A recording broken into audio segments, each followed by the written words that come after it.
Hi everyone, in this section we're going to be doing section 4.6, which is on optimization. So what we're going to be doing here is more word problems, like with related rates, but they're all going to be about finding a function and optimizing it. And what that's going to mean is one of two things when we do these, which is going to be nice because it really is going to focus you on what you need to do. So we're going to be trying to do the min, or we're going to be trying to find the max of some function to optimize it. Okay, so what input gives me the optimal output? And depending on the problem, that's going to be minimum. Think cost, right? The cost of making something, we want to minimize that. Or profit. We might want to maximize profit. So min, max, okay? Now, basically what this section is going to be is all about applying the techniques from 4.2 and 4.3, right? The first derivative test, the second derivative test. It's just that. We just have to spend a little time thinking through how to set up the right pictures, the right functions to apply the techniques. So basically 4.6 is like 4.2 and 4.3 with an extra, step that usually comes first. Okay, so if you want to read through this is a nice little kind of like step by step. You can always kind of try to go through here. Usually I skip step 1 because I'm a bad problem solver sometimes and I just draw a diagram immediately. But it is always good to ask yourself if you understand specifically what is it that I don't know that I need to find. What do I know, right? And then, what other conditions do I need to be thinking about here that could help me? Am I dealing, like just some random things here that are extra? If I'm dealing with like volume of something or lengths, those types of things are going to be positive, right? If I end up with an equation and I'm solving it and I would get a negative length, that makes no sense, don't do it. Similar things with like money or time, right? Like money and time.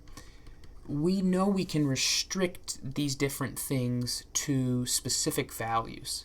So that just needs to be in the back of your mind as you're going through problems. Always just, when you get an answer, think about it. And in this case, we actually have a real-world example to think about as we go through. Introduce notation, that's the same as in the related rates. They use notation here. Q is the thing you want to optimize. Get the equation for Q, make sure it's a function of your other variable, and then optimize it. Find the min, find the max, whatever. Okay, so let's just go. There's no time to waste. A rectangular storage container with an open top is to have a volume of 10 meters cubed. So I'm kind of skipping step 1 here because I like drawing pictures. So right away, we have got a rectangular storage container. I always mess up that side angle there. Okay. So we've got a rectangle, and this back one, I always mess this one up too. Boom. Pretty much a rectangle. So, okay, it has an open top. Pay attention to that. That's very important. Open top. But the rest of it has sides. It's got a volume of 10 meters cubed. So you see I'm just like writing down, all of the information that seems to be important, which is pretty much all of it. The length of its base is twice the width. So I'm just going to start with length, width, and height. We might relate these, which we do. The length is 2 times the width. L equals 2 times W. That's going to be useful. Okay. Material for the base costs $10 per square meter. So the base costs $10 per meters squared. And the sides cost $6. Maybe it's made out of different materials. Who knows? Per meter squared. Find the cost of materials for the cheapest such container. Okay, so we got to build this thing. How do we build this thing? Well, building this is constructing the actual box itself. we don't construct the volume. The volume is the empty space inside. We construct the outside, which in a scenario like this is called the surface area. So what do we want to know? We want to know the cost to build the container. That means you got to go to the geometry and think, what geometrical things do I know? Volume of this, surface area, and I guess another thing we could know, right, is, you could, be like gluing the box on the sides and want to know how much glue you need. That's a little ridiculous, but that is something we could ask. Like these little lengths here, we could want those, but not in this problem, just thinking out loud. So we have the volume, so actually what we need is surface area. And if it's been a while since you've done this, you could just go look it up, but it's an instructive thing to do, I think. So surface area, I need this face in green, which is going to have width times height area. So I have to spend whatever the width times the height is, that's the amount of material I need to buy for this side. Okay, and then in this color, I have to build this side. So that's plus, do that, plus in black. And then this is height times length. So okie dokie, I can do that. Height times length. Okay. And then we have the base too, which is a little bit hard to see, right? Underneath here, we have the base, which is sitting there all sad because you can't see it. But that's a width times a length. So that's on the bottom. So that's width times length. Okay. All right, so now we only did a part of the box. Just the part you can kind of see. Open top, don't forget, open top. But remember, this box across from this red side has another side that's an exact copy of this. So there's actually two of these sides. This front of the box has an exact copy on the back. We can't see because of the way I oriented this, but if you just turn the box, you'd see a second green side. But it's open top, so there's only one base, right? The top would be the exact copy of the base, but we don't need it. So there you go. There's your surface area. Okay, so we have a little more to think about here because this does not give us anything with cost, which remember, that's why you're starting off by like, what do I want to know? I want to know cost.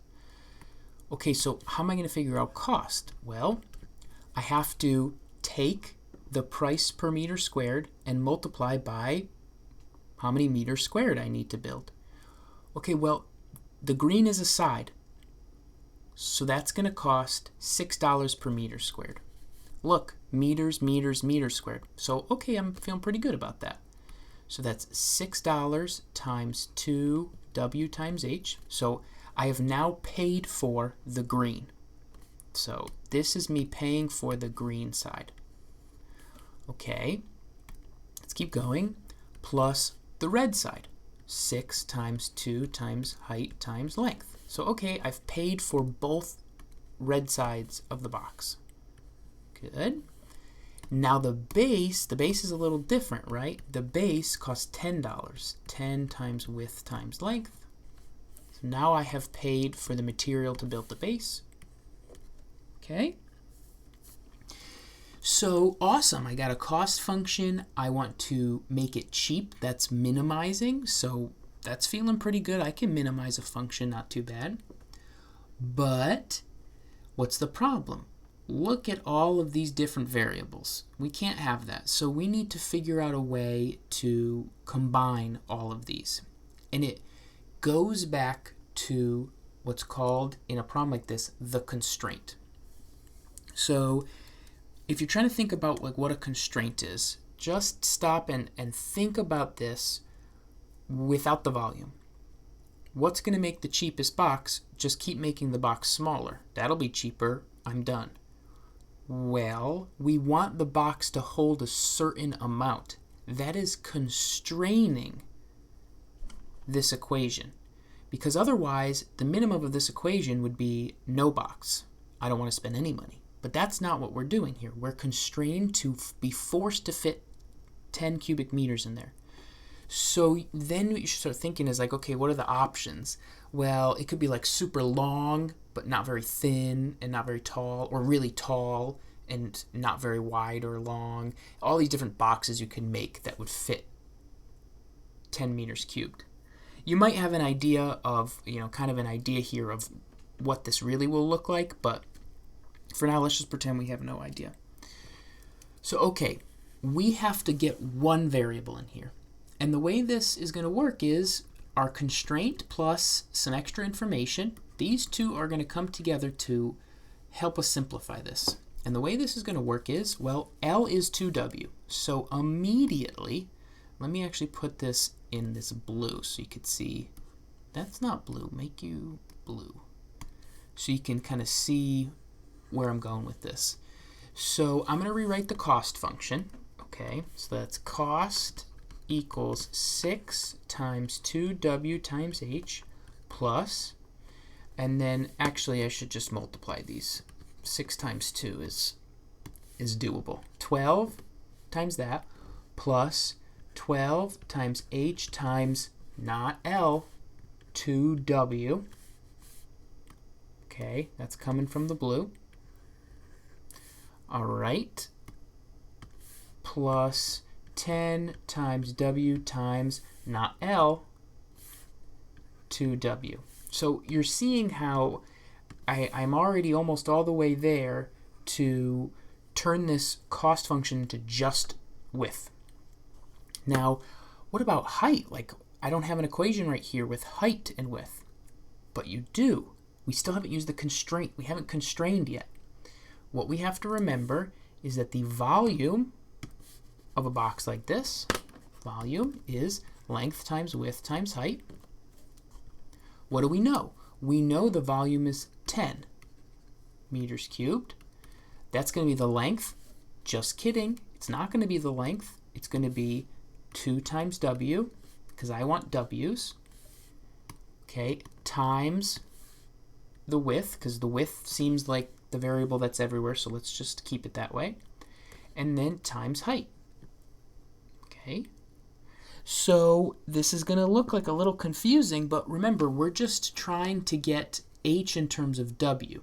So again, get your function you want to min-maximize, get everything in terms of just a single variable. So that's H equals, and this isn't going to look like the nicest thing in the world, but that's okay, 5 over W squared. So take this, move it over.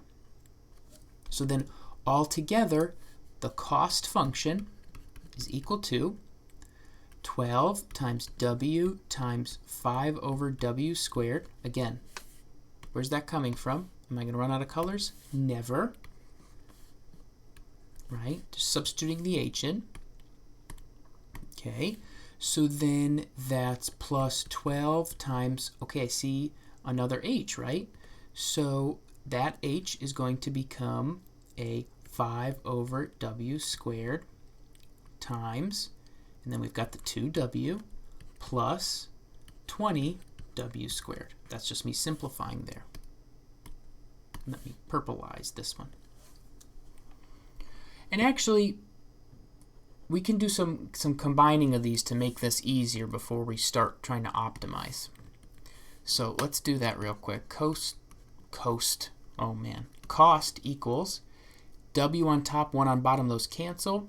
These multiply together, right? So 12 times 5 is 60 over W plus 12 times 5, 60, 120 over W, okay, plus 20W squared, and that's going to be equal to 180 over W plus 20W squared. This is my cost function. So, we've got cost in terms of one variable. Now, we go back up here.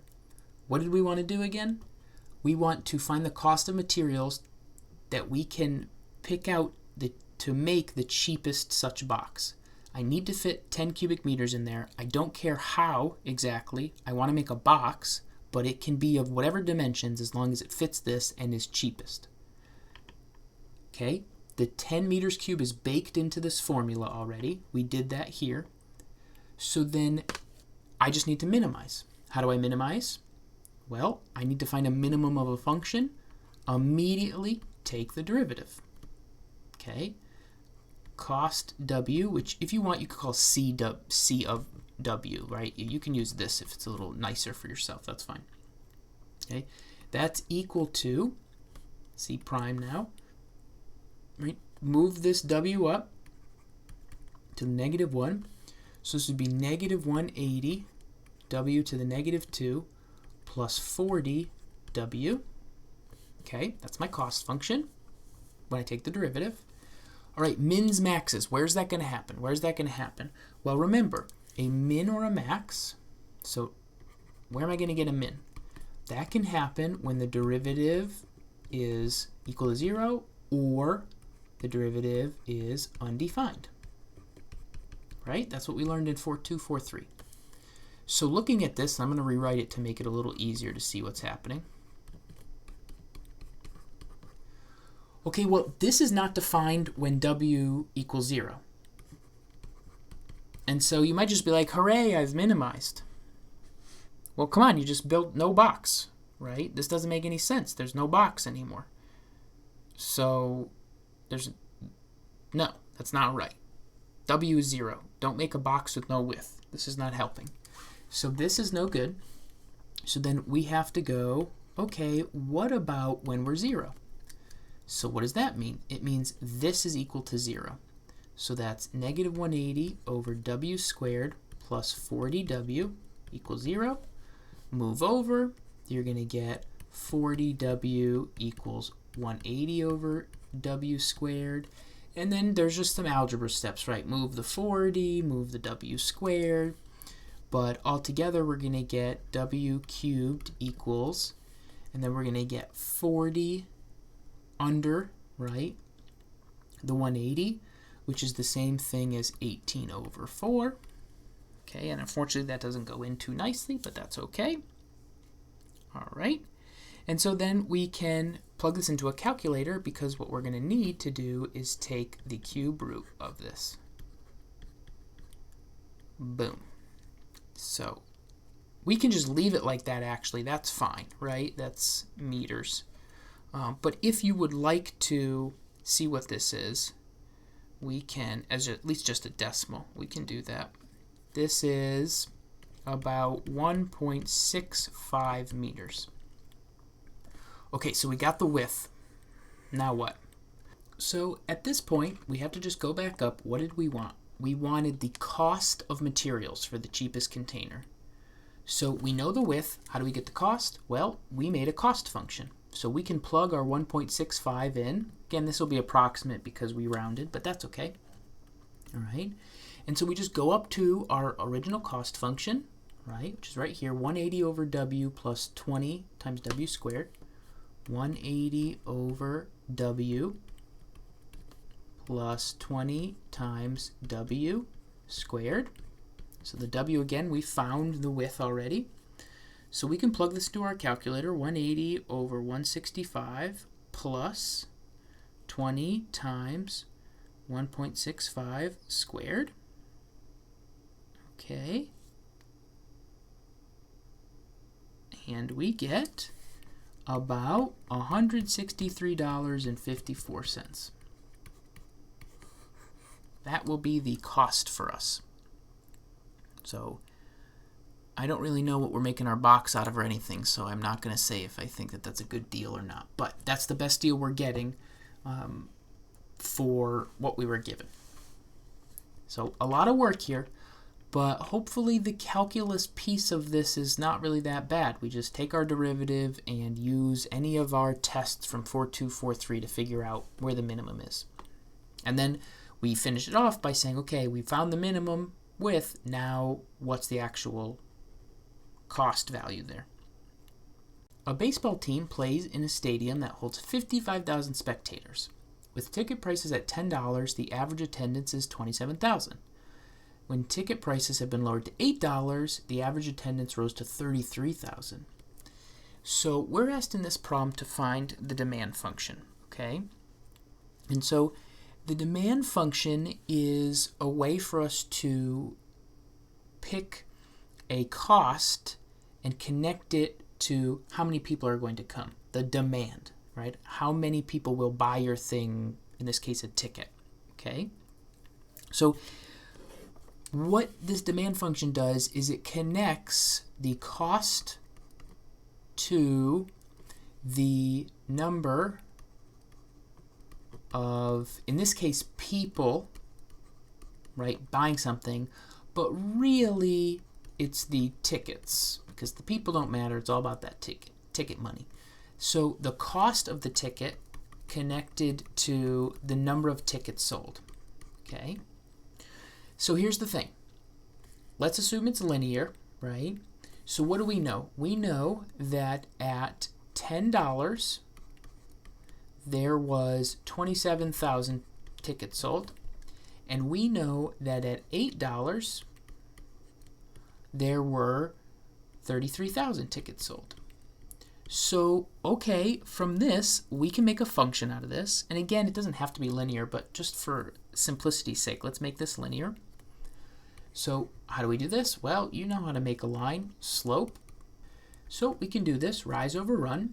So we got to be a little careful here, right?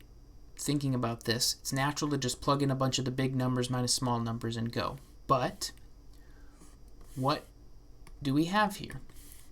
We have at the larger input, 27,000, minus the smaller input, 33,000 tickets sold, 10 minus 8.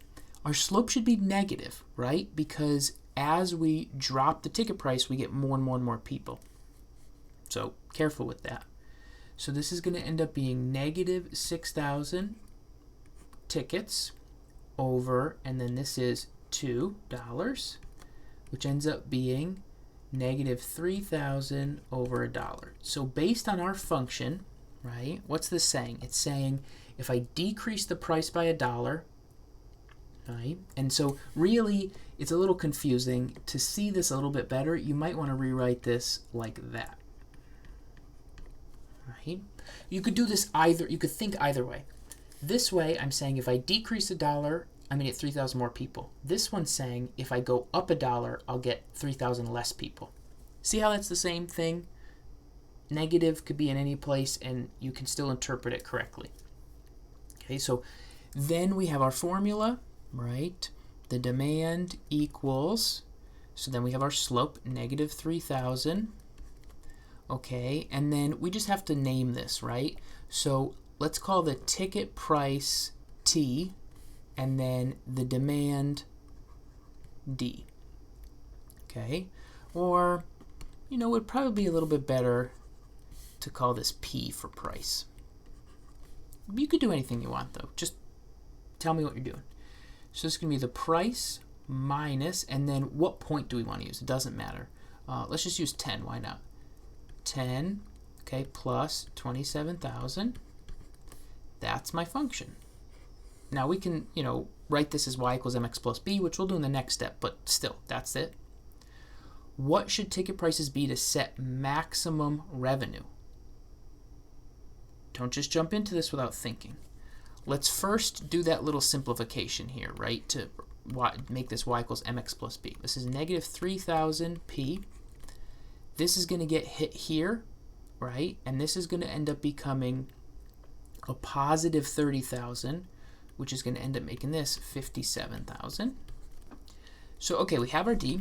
I want to maximize revenue. Revenue, right? So, how do I do that? Well, ticket price is at $10. How do I get the revenue from that? I have to take the ticket price, right, which is the price per ticket, times the tickets sold. That's my revenue. So careful, you set up this demand function at the beginning, but that's not actually the whole thing. That's only a piece of it, right? So the number of tickets sold, that's the demand function. The price is just the price. So what is revenue? Revenue R, which is a function of the price, is the price, P, okay, times the demand, negative 3,000 P plus 5700. And so we're going to end up seeing that revenue is quadratic, which is kind of cool. Negative 3,000 P squared plus 57,000, whoops, P. How do I maximize anything?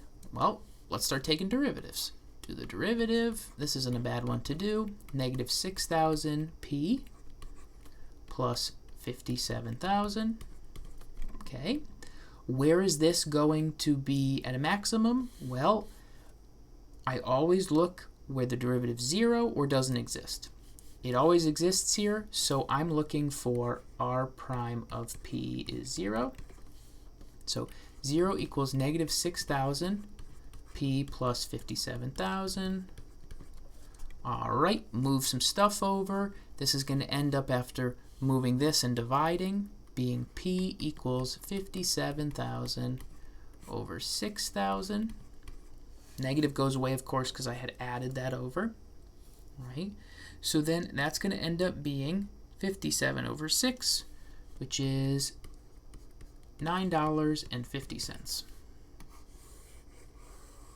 Boom. So if you want to maximize how much money you're taking in, you want the ticket price to be $9.50. Okay. So it's not just about filling the seats, right? Because the less seats you fill, right? The less money you get from each person, even though you're getting more people, you're getting less money from each of them. And so there's a tipping point there where more people is better for a while, and it's okay to charge less. But then there's this tipping point where once you start to charge too little, too small of an amount, it doesn't matter that you're getting more people, you're still not making as much money. And that's the tipping point right there. So I think that that's a pretty interesting example that really does a lot of good work there to kind of help you hopefully see what's going on. So, I mean, there's not too much more to it than that. In these two examples, we got away with skipping some of the steps. This is something to mention. We skipped some of the steps of the second derivative test, right? What did we skip? We found the place where there was a maximum here, right? Because we were maximizing revenue, and a minimum here. But we didn't do the work to show they were actually a minimum in this case and a maximum in the other, right? We didn't do that work. That work is check the concavity, draw out the number line, and look, am I increasing then decreasing, or vice versa. In both these scenarios, we only had one critical number. So that just has to be what it is, unless the problem is a trick problem. And even though I love tricks, this is a bad trick problem to do that to you. But if you do end up with multiple critical values, right, then you have to do the work to figure out where's a min, where's a max. That's just what you have to do, right? If you have multiple mins, multiple maxes, you have to do the work that's a little bit extra to figure out which is the absolute max of those, which is the absolute min. So just don't forget, I think these do a really good job kind of warming you up for how to set up the right formulas. But in any of these problems, you might have to go through the full first derivative or second derivative test to figure something out, where we kind of cut some corners because there was only one critical number. So just keep that in the back of your mind. But that's the idea of these. They're a little tough once you get started, but just write everything down. Get yourself a function that solves what you actually need, which in this case, what did we need, right? We wanted revenue, so get me a revenue. What did we want here? We wanted to minimize cost. Get me a cost function. Make it be of one variable, which sometimes can take some work. The second one wasn't, but this one, there were multiple variables we had to turn into just one. And then do your derivatives and do what you know how to do. So that's it. Any questions, let me know, and I'll see you in the next video.